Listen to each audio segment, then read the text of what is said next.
સીતારામ, જય શ્રી કૃષ્ણ, જય માતાજી. આજે આપણી પાસે ખીચડીના ચોખા છે.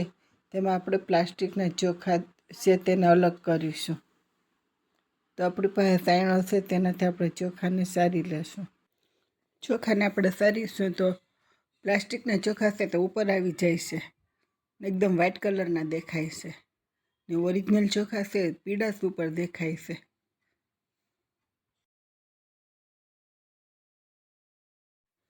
તો આપણે ચારતા હોય તો અહીંયા પ્લાસ્ટિકના ચોખા એકદમ આખા દેખાય છે ને ઓરિજિનલ ચોખા થોડાક તૂટેલા અને ભાંગેલા દેખાય છે. તો એકદમ વ્હાઇટ કલરના દેખાય. તેના ઉપરથી આપણે ખબર પડે છે કે આ ચોખ્ખો પ્લાસ્ટિકનો છે ને ઓરિજિનલ છે. તો આપણે સારી લેશું ને પ્લાસ્ટિકના ચોખાને અલગ કરી લેશું. ત્યાર પછી તેને પાણીમાં પલાળીશું તો એકદમ ફૂલી જશે ને ઓરિજિનલ ચોખા છે તે નીચે બેસી જાય છે.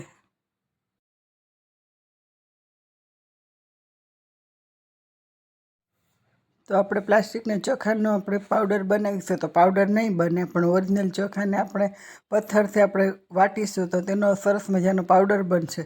એટલે ચોખા એવા જ દેખાશે કે પ્લાસ્ટિકનો હોય તે રીતે આપણે ખબર પડે કે આ પ્લાસ્ટિકના ચોખા છે.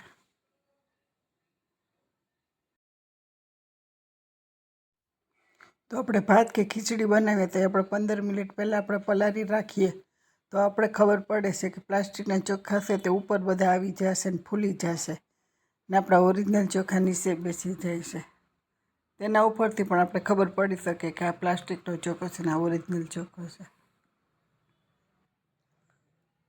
તો આપણે ફૂલેલો ચોખ્ખો છે તે સાવીશું તો એકદમ ચીકણો ચીકણો લાગશે ને ઓરિજિનલ ચોખ્ખો આપણે સાવીશું તો તેનો પાવડર જેવો બની જાય છે. તેના ઉપરથી પણ આપણે ખબર પડે છે કે આ પ્લાસ્ટિકનો ચોખ્ખો છે ને આ ઓરિજિનલ ચોખ્ખો છે.